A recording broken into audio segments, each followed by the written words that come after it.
After a full season of growing in my new raised garden beds, I've made my fair share of small but crucial mistakes. So in this video, I'm going to be going over my top 15 raised garden bed mistakes for beginners or for intermediate, whatever you guys are. I'm sure I got something for you. Let's get into it.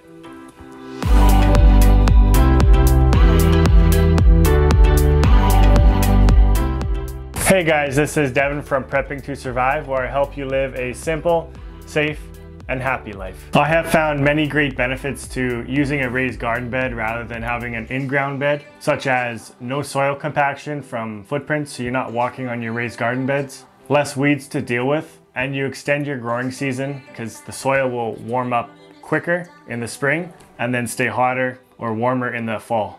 Now, let's talk about it. So tip number one is your soil mix at the very start of your raised garden bed. One of the most common mistakes I see new gardeners make in their raised garden bed is to add poor quality soil right off the bat, right at the start. Do not use topsoil or garden soil alone, since the nutrients aren't readily available, and your raised garden bed soil is going to be compact down much quicker.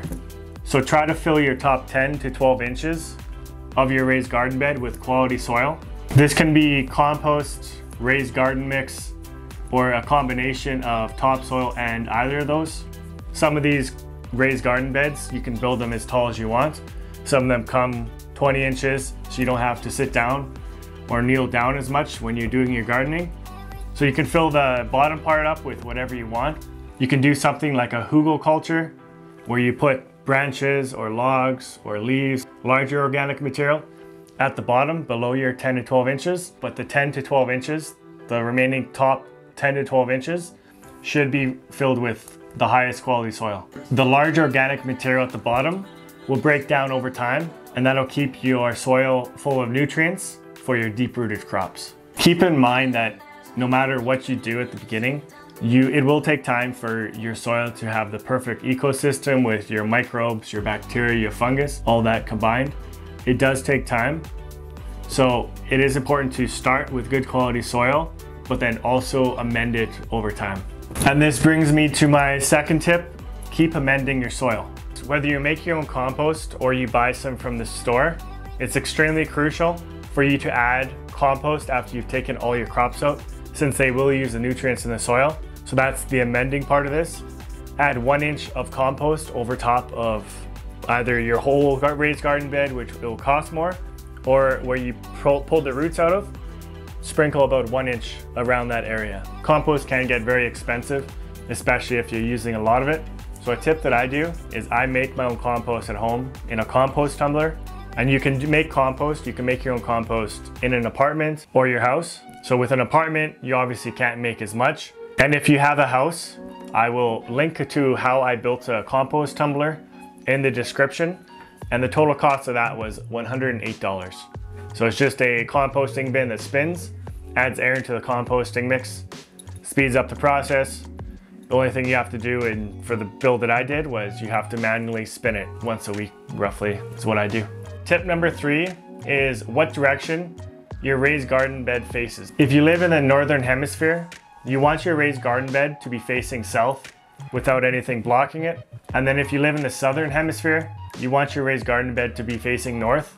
And this allows for the most sun exposure, which will be between 6 to 8 hours a day. That means not placing your raised garden bed behind a wall or behind a fence, whatever you choose. Try to have it so whatever direction it's supposed to be facing is not going to be shaded for 6 to 8 hours. So tip number 4 is mulching your raised garden bed.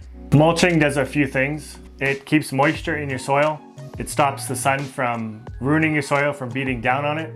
And it stops infections from spreading from your soil onto your plants, especially tomato plants. This summer I made that exact mistake. I ended up not mulching my soil where I planted my tomato plants, and then the water splashed onto the stems, onto the leaves, and then I ended up getting some blight. For your mulch, you can use newspapers, grass clippings, straws, leaves, or pretty much any other organic material that can cover your soil. If you look hard enough, or you spend the time to look, you can find free mulch on Facebook or Craigslist. That's how I ended up making some of my compost and mulching my garden at the same time. Was constantly searching on these free platforms. You have to put your time in to be the first ones to get the results or to get the mulch, but it works out pretty good. And remember, mulching isn't just for your growing season. You have to add it on for your growing season and for your off season. It also protects your soil from the harsh winter climate, especially if you're up north like I am. An easy free mulch in the fall is to just pick up leaves for your neighbor, they'll love you for it, and use that on your garden. That's a quick and easy mulch that I use. So tip number 5 is spacing between your raised garden beds. Think about it this way. You're going to be spending a ton of time in between your raised garden beds. So you want to be able to move freely and to move comfortably in between them. The ideal spacing between your raised garden beds is 2 to 3 feet. And that is so you can bring equipment such as wheelbarrows, if you want to fill your raised garden bed, or if you want to bring the wheelbarrow in and out for weeds, whatever you want. The only time you wouldn't do this is if you plan for your raised garden bed to be up against a wall or a fence, and you don't need spacing. Just make sure it's facing the right direction. So tip number 6 is not labeling what you plant in your raised garden bed.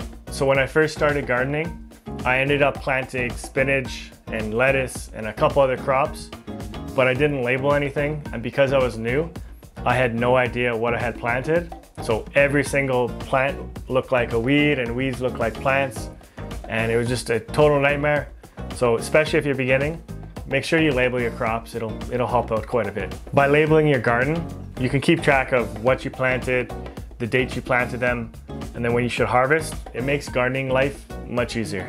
Trust me. So tip number 7 is a wrong sized raised garden bed. Many new gardeners build a raised garden bed that's massive, absolutely massive. They think that they can get more crops out of it, but in reality, it just makes their gardening experience suck. With your width, you want to comfortably be able to reach halfway across your raised garden bed without having to lean over too much. If you have your raised garden bed against a wall or a fence where you're only going to need to go to one side of it, then keep your raised garden bed width at 2 feet. And then if you're planning to go on both sides of it, keep your width at 4 feet. With your length, you don't want it so long where it takes you forever to walk around your raised garden bed to get it on the other side. 6 to 8 feet is the most common to walk around your raised garden bed.